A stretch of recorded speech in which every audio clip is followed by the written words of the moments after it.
Hi, John Chapin with your latest sales tip. And today I'm going to talk about how to get past the objection, we're happy with our current provider. And as you know, this is typically one you're going to get when you first talk to someone. So you call them on the phone for the first time, or you show up in person the first time, or however you contact them, you identify yourself, who you are, why you're calling, and they say, yeah, you know what, we're happy with our current provider. Or, yeah, we've already got someone for that, we're all set, or something to that effect. So when they first say they're happy with their current provider, the first thing you're going to say is, oh yeah, that's great. So let me ask you, who are you working with right now? After they answer, oh, and how long have you been with them? No matter what they say, whether it's a month or 20 years, you're going to say, okay, well, obviously they're doing a few things right. So what do you like best about them? Once you get that answer, ask, and is there anything else you like? And you're going to keep asking until you've identified everything they like about their current provider. Once you've done that, ask, so if you could improve anything on what they're doing right now, what would it be? Now, if they give you something here, you want to dig for details. So for example, if they say, well, I wish they'd get back to me a little sooner when I call. You first want to know if that's a real problem or it's just kind of an annoyance. So you're going to ask, okay, is that a major problem or is it just kind of an annoyance? If they say, well, yeah, it's kind of a problem, you ask, okay, well, in what way? Then they'll expand on why it's a problem. At this point, you want to ask all the questions you can until you fully understand the extent of the issue. Once you fully understand that problem, ask, okay, so on a scale of 1 to 10, where 1 is not really a problem at all, 10 is a major problem, what number would you give this issue on that scale? Whatever it is, make a note. Next, you're going to look for more possible issues. So ask, okay, so besides that issue, is there anything else your current provider is doing or isn't doing that you'd like to change? Then ask the same questions you did for the first problem. Is that a major problem or an annoyance?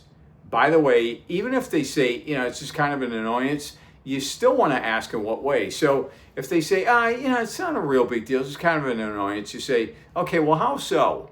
And get the details. And then once you fully understand that second issue, you've asked a 1 to 10 question on that one. Ask if there are any other issues. If there are, you're going to proceed in the same fashion and do the same things you did with the other issues.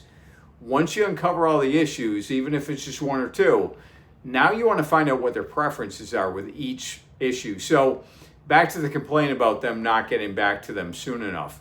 You ask, okay, so they're not getting back to you soon enough. What time frame would you like somebody to get back to you in? Now, you're also going to ask about some other preferences that may not have come up. So for example, if they said they'd like someone to get back to them within 30 minutes, you can ask, okay, would you prefer a phone call or a text or something else? You might also ask if they're expecting an answer by them or they just want a call from someone to know that you've received the message and you're working on it. You get the idea. Now that you know all their problems and all their preferences, is that something you can help with or not? And keep in mind, you probably don't have to solve all their problems. If you can solve the most pressing ones, you probably have a shot at the business. So now you're going to tell them what you can do for them and ask if they consider switching. It might sound like, Joe, regarding the things you like about your current supplier, we're equal, you like this, we're equal or better in that, and how you're equal or better. You like this, here's how we're equal or better. This, here's how we're equal or better. And again, that's assuming that's the case, okay? Then you get to the problems.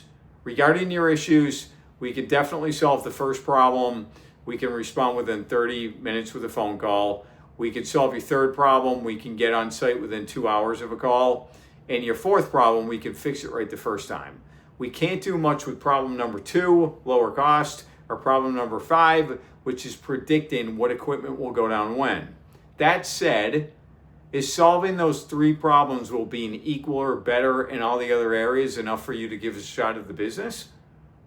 And then you're going to deal with any questions or objections from there and you're going to close. Now let's look at a scenario where they say they're happy with their current supplier and they also say they have no problems with their current supplier. In that case, you want to make some suggestions. So you're going to use the typical issues that come up in your industry and ask about those. So if I use business insurance, for example, I might ask, so have you ever had a situation where a claim didn't get paid? Or have you ever had a situation where certificates came back and they were incorrect? Again, I'm going to throw out a few things that they may be missing out on or that they aren't getting that they aren't aware of. So something else I might use with business insurance. Oh, by any chance, are you in that new special program that the Hartford has for interstate truckers? Now, if they're an interstate trucking company and their current agent isn't really doing the work to improve their situation, they just send them the renewal in the mail every year, which, by the way, is probably the case. Now I'm going to bring to light a situation where their agent is not doing the work they should be doing. You could also say something like, so when your current provider came out last quarter to check out your equipment and see how everything's running, how did that go? I guarantee you, in most of the cases, they've never sent anybody out. You're probably going to hear, I don't think they came out last quarter. In fact, I don't think they've ever come out. We have a problem, we make a service call and the tech comes out. So what are your differentiators? What are you doing better and different than the competition? What questions can you ask that will highlight this? Your goal here is to find issues that you know they may have that they aren't aware of and to put those firmly on their radar screen. So if you do things such as preventive maintenance and other items that you know most of the competition doesn't do, ask about those and let the prospect know what you do that the competition doesn't. Something else you can do here is to ask them to compare you to the competition. Here's what I mean by that. If someone says they have no problems with the competition, they may not. At the same time, they may not know how much better things could be with your product. After all, if they've never used your product and they've only used the competition's, they have no point of comparison. The person using the horse and buggy who never traveled in a car, they'd never know the difference until they actually travel in a car, right? So when I was in the banking industry, for example, I knew my ATMs were much easier to operate than the competition's. We also had the largest service organization in the industry. We had a service guarantee that both promised we would fix the problem right the first time and that their ATM would be up and running 99% of the time. By the way, the competition was at 96%. Many times had a return for the same problem. As a result, they didn't have an uptime guarantee. In addition, we had many other advantages. Now, of course, we were more expensive. You get what you pay for, right? But the people who'd been using the competitive ATMs for years didn't know how much better it could be because they had nothing to compare it to. So one thing I did was to put together a competitive comparison that spelled out the differences between the two machines, along with cost advantages, everything spelled out. I then had everything documented. I had testimonials from customers who used to use their machines, now used ours. If I had someone that said they're happy with the current ATMs, I'd do whatever I had to do to get in front of them to go over the differences. When I arrived, I'd hand them the comparison sheet. We'd go over all the differences, all the benefits they get from using our machine. I'd then ask for one chance. I'd say, look, just get one machine from us and your people have something to compare it to and let them decide. I also had 2 case studies from 2 of the largest banks in the country who had done a side-by-side comparison, each for over a year, and they both picked our ATM over the competition. Most of the time that worked. They get one machine, their people use it, realize how much better it was, and it was a done deal. By the way, if you have any questions about how to do this or anything else, just drop me a line in the comments and I'll help you with it. Now, if you don't get anywhere with someone, so in other words, you've gone through everything, they're going to stay with the competition for now, you're ready to hang up, walk out the door, whatever it is. Whatever you do, before you leave, make sure you're number 2 if you can't be number 1.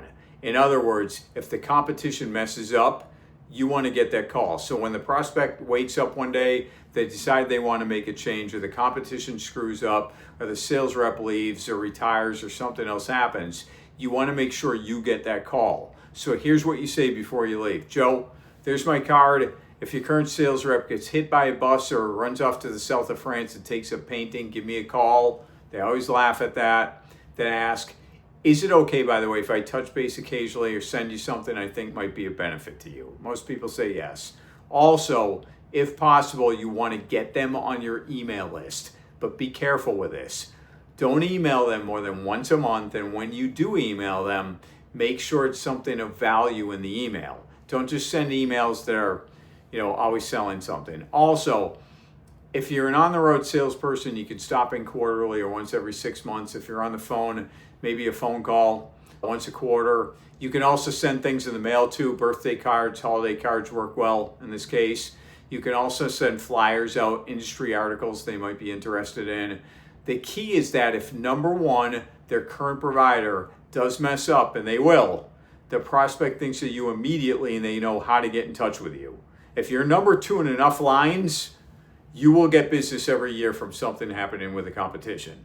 If you're number 3 or 4, you're a long way from any business. Also, if there are any really big accounts, they're in your top 100, or they're one of those companies that would dramatically impact your business if you got them on board, you want to add them to your key account or key prospect list where you reach out to them 18 to 26 times a year, because the average person starts to forget about you after 21 days.